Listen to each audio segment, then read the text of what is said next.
सुप्रभात। मैं हूं जोगेंद्र राणा। आज की हमारी आध्यात्मिक चर्चा का विषय है भय का भूत। भय का भूत। देखिए, कोई भी कथन जब उत्पत्ति काल में होता है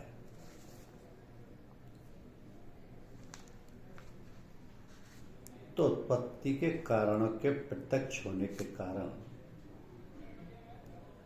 व्यापक अर्थ समेटे हुए समझने व समझाने में अधिक सरल व स्पष्ट होता है, बजाय उसके कि वही कथन जब चलते चलते रूढ़ रूप धारण कर ले। ऐसे ही अनगिनत कथनों के बीच एक कथन है काल का ग्रास होना। काल का ग्रास होना। प्राय देखें तो जब किसी जीव का देहावसान हो जाता है तो उसकी मृत्यु को बताने के अनेक तरीकों के बीच ये वाक्य भी होता है कि फला व्यक्ति काल का ग्रास हो गया या काल कवलित हो गया। यदि शाब्दिक अर्थ में जाए तो लगता है कि काल नामक कोई जीव था, उसका भूमि था, उसने फला व्यक्ति को कौर बनाकर चबा डाला। इसी को यदि चिंतन करते हुए भावपूर्ण ढंग से देखें तो व्याख्या होती है कि काल जो कि निरंतर समय है, जो कि निरंतर व्यतीत हो रहा है, वो जाते समय अपने साथ फला व्यक्ति को भी ले गया। जिस तरह गुजरा हुआ समय वापस नहीं आता, उसी तरह उसके साथ गया फला व्यक्ति अब कभी लौटकर वापस नहीं आएगा। तो इसी प्रकार आध्यात्मिक जगत में भी कुछ शब्द चलते चलते अर्थ की लीक से विचलित होते गए, जिनका लोक जीवन के गलियारों में भटक जाने के कारण पूर्णतः अर्थांतरण ही हो गया। इस क्रम में आजकल बहुप्रचलित शब्द भूत बयार को विवेचनार्थ चुना जा सकता है। हमारे पास अधिकांश व्यक्ति ऐसे आते रहते हैं जो कहते हैं कि साहब हमारे लड़के पर भूत सवार है। वो भूत जब आता है तब बताता है कि हम फला हैं। मैं उन्हें अपनी तरफ से समझाने का भरपूर प्रयास करता हूँ, मगर अंधविश्वास की डोरी पर टंगे अज्ञानता के आवरण को भेद कर मेरे द्वारा विविध कोण से उन्हें दिया गया सामयिक ज्ञान का प्रकाश उन तक कितना पहुंच पाता है, ये तो वही बता सकते हैं। क्योंकि मैं अपने कर्तव्य का निर्वाह करते हुए उन्हें बताता हूं कि काल को देवता इसलिए कहा गया है कि हम उसके प्रति सचेत रहें और उसे पहचानें। इसी में हम सबका कल्याण है। यदि हम इसके प्रति लापरवाह हो गए तो अन्यों की तरह हम भी भटक जाएंगे और कष्ट भोगेंगे। क्योंकि मृत्यु अवश्यंभावी है, अतः किसी न किसी समय में तो प्रत्येक को मरना ही। इसी को कहा जाता है कि काल देवता आए और अमुक व्यक्ति को अपने साथ ले गए।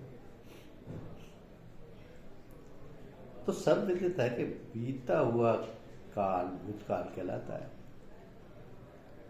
अतः बीते समय के साथ जो चला गया वो भी भूत हो गया। अब भौतिक उदाहरणों में वर्तमान में पदासीन एक अधिकारी पदच्युत होते ही भूतपूर्व अधिकारी कहलाता है। जैसे अमुक भूतपूर्व प्रधानमंत्री।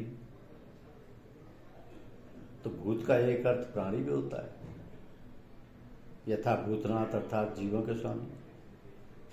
भूत अस्तित्वहीन का नाम ना होकर संज्ञेय है, यथा भौतिक इत्यादि। तो भूत ग्रसित पधारे कोई सज्जन जब ये कहते हैं कि भूत ने तो हमें रास्ते में धक्का दिया और हम गिर पड़े, तो मैं उन्हें समझाने का प्रयास करता हूँ यह कहकर कि जब सभी ये मानते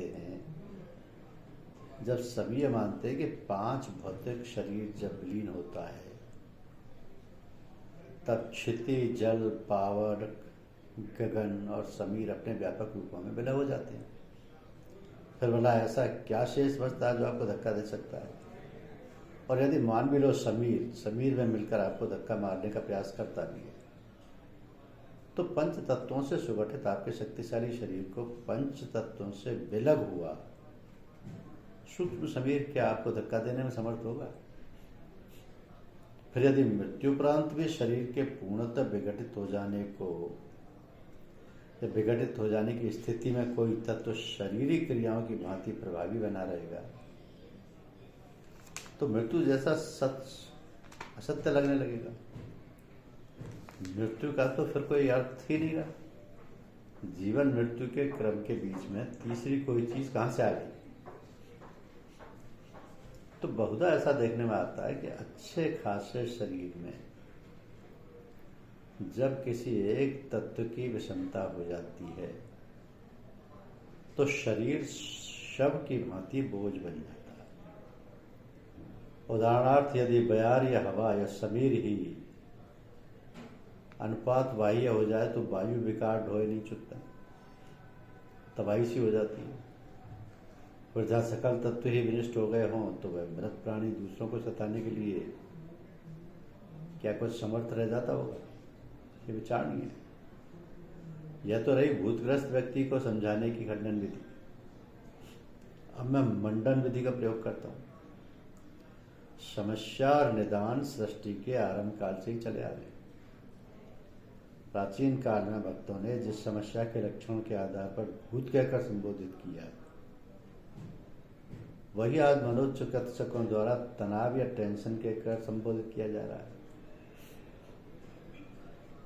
तो अलग बात है कि आज के वातावरण में आप भूत की आड़ में किए जाने वाले अपने शोषण से बच जाते हैं या नहीं। तो आज जहां भोले या भीरू मानव को निष्ठुर भगत आर्थिक शोषण के अपने भक्ताई वाले हथकंडों से किसी भी सीमा तक तबाह किया जाता है, वहीं चिकित्सा के क्षेत्र में भी जनता का क्रूर आर्थिक पोषण पग पग पर होते देखा जा रहा है। क्योंकि मानव गलतियों का पुतला है, अतः जाने अनजाने हम गलतियां कर ही देते हैं। संकोची स्वभाव बस हम उन्हें कहते तो है नहीं। हाँ, चेतना में परे अर्थात विस्मृति की ओर धकेलने का प्रयास अवश्य करते हैं। तो कुछ दिनों की विस्मृति से हम ये समझ बैठते हैं कि शायद हम अपनी योजना में सफल हो जाएं, लेकिन सोते जगते जब वे फल फूल कर हम पर हावी होते हैं तब हम समझते हैं कि हमें किसी भूत ने दबोच लिया है। और सच्चे शब्दों में भूत अर्थात पूर्व की कोई भूल ही होती है। किए के फलस्वरूप भी वह भय का भूत उत्पन्न हो जाता है, लेकिन आप उसके वास्तविक रूप को समझ नहीं पाते। एक बात और भी मेरे संज्ञान में आई है कि भूतग्रस्त अधिकांश सरल हृदय व्यक्ति ही होता है जो सोचता अधिक है। कभी भी किसी दुष्ट को मैंने भूतग्रस्त नहीं देखा। यदि अपवाद स्वरूप मैंने देखा भी है तो तब जब वह शारीरिक रूप से अशक्त हो चला होता है। इसके अलावा भूत का भय दिखाकर लूटने वाले लोग कभी ये नहीं बताते कि भूत ने हमें को लाभ पहुंचा दिया, उसे मिठाई खिलाई है, उसकी गरीबी मिटा दिया। तो कभी कभी ऐसा भी होता है कि पाप कोई और करता है तथा भूतग्रस्त कोई और होता है। यथा एक परिवार के किसी व्यक्ति ने अपने चाचा को मार दिया। अब बाद में हत्यारे की बहू पर उसका चाचा ससुर भूत बनकर सवार हो गया। वो पीली पड़ गई और बिस्तर पकड़ गई।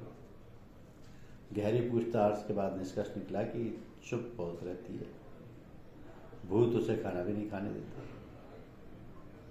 मैं स्वयं कभी कभी असमंजस में पड़ जाता हूँ कि कैसे समझाऊं। वर्षों पूर्व परिवार में किए गए कृत्य पर व उससे संबंधित लाभ हानि तथा पाप पुण्य पर सोच सोच कर उसका यह हाल हुआ।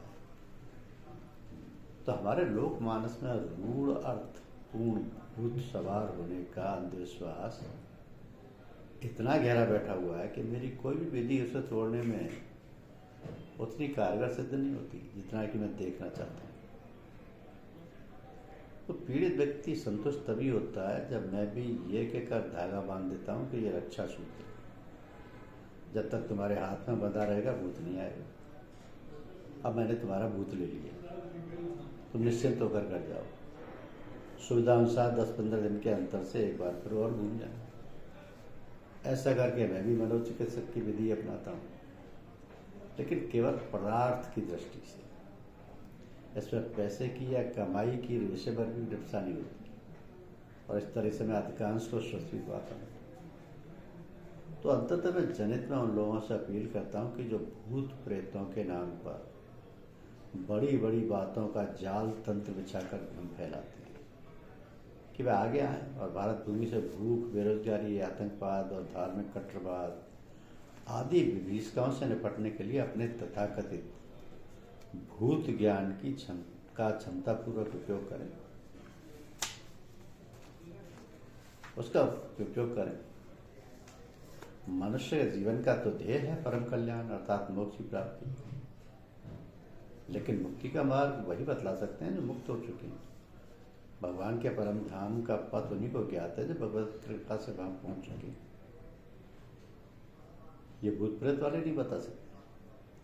इसलिए मोक्ष भगवत प्राप्ति के इच्छुक साधक जन तत्वगानी भगवत प्राप्त महापुरुषों की खोज कर उनकी शरण लेते हैं और उनके बतलाए हुए मार्ग पर चलकर भगवान के धाम तक पहुंचने का यत्न करते हैं। ऐसे ही तत्वज्ञानी भगवत प्राप्त महात्मा गण सदगुरु कहलाते हैं। तो गुरु उसे कहते हैं जिसमें मनुष्य किसी ऐसी नई बात को सीखे जिसको वह नहीं जानता। इसलिए मनुष्य सभी को गुरु मान सकता है। एक अवधूत ने इसी दृष्टि से 24 गुरु बनाए थे, परंतु सदगुरु इन सारे गुरुओं से विलक्षण होता है। वो सत परमात्मा के पद को जानता है। इसी से मनुष्य सदगुरु को परम गुरु मानकर सब कुछ उसके चरणों पर न्यौछावर कर देता है, क्योंकि वो सदगुरु से ऐसी चीज पाता है जिसके सामने संसार की सभी चीजें, सभी स्थितियां बहुत ही कम कीमत की और अत्यंत तुच्छ हैं। तो सदगुरु ही गोविंद को मिलाता है, सदगुरु ही शिष्य के दुखों को अशेष सहन करता है। इसलिए शिष्य की दृष्टि में सदगुरु ईश्वर से बढ़कर सेव्य है। इसी से शास्त्रों और संतों ने सदगुरु की अपार महिमा गाई है और गुरु शरणागति के बिना भगवान की प्राप्ति को अति दुर्लभ, असंभव कहा है। बातें बिल्कुल ठीक है। अनुभवी मार्ग प्रदर्शक गुरु ही शिष्य को माया के दुर्गम पथ से पार कर लक्ष्य स्थान पर ले जाने में समर्थ है। ऐसे समर्थ गुरु की जितनी ही पूजा हो, जितना सम्मान हो, जितनी भक्ति की जाए उतनी ही थोड़ी हो, क्योंकि ऐसे गुरु का बदला तो कभी चुकाया ही नहीं जा सकता। ऐसे गुरु का द्रोही नरकगामी ना हो तो दूसरा कौन होगा? और ऐसे सदगुरु की शरण ना लेने वाले से बढ़कर मूर्ख और मंदभागी भी और कौन होगा? तो तत्वज्ञानी गुरु के बिना परमात्मा का तत्व कौन बतलाए? इसलिए गुरु की आवश्यकता है और गुरु सेवा का महत्व। यही गुरु भक्ति का रहस्य है, परंतु ऐसे सदगुरु सभी नहीं बन सकते। लोगों के जीवन को लेकर खेलना साधारण बात नहीं है, ये बहुत ऊंचे अधिकार की बात है। वस्तुतः परमात्मा के रहस्य को सम्यक प्रकार जानने वाले महापुरुष ही सदगुरु पद पर प्रतिष्ठित हो सकते हैं। इसी से श्रुति ने क्षत्रिय ब्रह्मनिष्ठ गुरु के समीप जाकर उनसे ज्ञान सीखने की आज्ञा दी। जो स्वयं अंधा है दूसरे अंधे को मार्ग कैसे दिखला सकता है? वो तो खुद ही गड्ढे में गिरेगा, और जिन्होंने अपनी लाठी उसे पकड़ा रखी है उनको भी गिराएगा। तो भारतवर्ष में यही हो रहा है। भोग उल्लास में लगे हुए लोग इंद्रिय